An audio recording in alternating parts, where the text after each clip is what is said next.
Bonjour Monsieur Perdriau. Bonjour.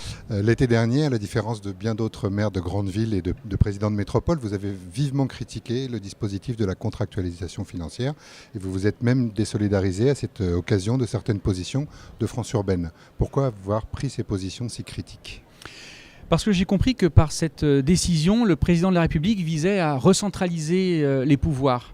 Alors même que les collectivités, et notamment les communes, les agglomérations, respectent la règle d'or, c'est-à-dire qu'ils dépensent ce qu'ils sont capables d'accumuler en recettes. Or, on le voit, l'État, qui donne beaucoup de leçons sur le sujet, a son dernier budget équilibré dans les années 70, et Emmanuel Macron, depuis qu'il est président de la République, va encore produire 60 milliards à la fois de déficit supplémentaire et de dette publique supplémentaire. Et donc, finalement, les vertueux, les communes, eh bien, sont encore contraints par l'État, alors même qu'on leur demande de continuer à investir, ce que la contractualisation va nous empêcher de faire. Et je vous prédis, dans les mois qui viennent, dans les années qui viennent, une baisse de la croissance très importante et donc une baisse des emplois, tout simplement parce que, je le rappelle, les collectivités locales produisent 70% de l'investissement public. Et je pense que c'est une erreur majeure qu'a commis le président de la République par cette contractualisation. Je crois qu'à l'époque, vous aviez même expliqué que dans les dépenses de fonctionnement entraient y compris les remboursements des intérêts des emprunts et que donc cette décision allait obérer forcément la capacité d'emprunt des collectivités, c'est ça ? Effectivement, on peut prendre l'exemple à Saint-Étienne par exemple. Nous sommes en train d'investir sur une zone artisanale pour accueillir des entreprises et donc de l'emploi que nous allons financer avec un emprunt. Et effectivement, les intérêts d'emprunt rentrent dans les charges de fonctionnement et donc risquent de nous faire dépasser ce fameux taux de 1,2%. Pourtant, cette zone artisanale va ensuite produire des recettes qui vont alimenter le budget de la ville. Et là encore, c'est une autonomie qui nous est retirée, une dynamique qu'on retire au territoire, alors que le président de la République, le gouvernement, devrait pouvoir s'appuyer sur nous pour développer l'ensemble des politiques publiques. Donc vous n'avez pas signé ces contrats ?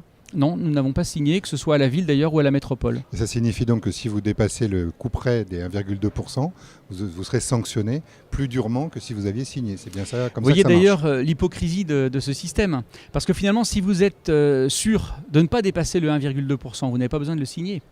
Ne signent que ceux qui veulent bénéficier finalement d'une moindre pénalité.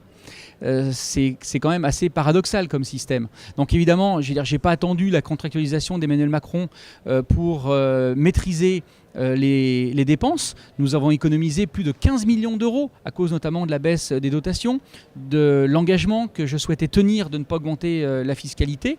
Donc je n'ai pas de doute que nous tiendrons également sur ce 1,2%. Mais ce que je regrette, c'est que les leçons que donne l'État aux collectivités lui-même ne soient pas capables de se les appliquer.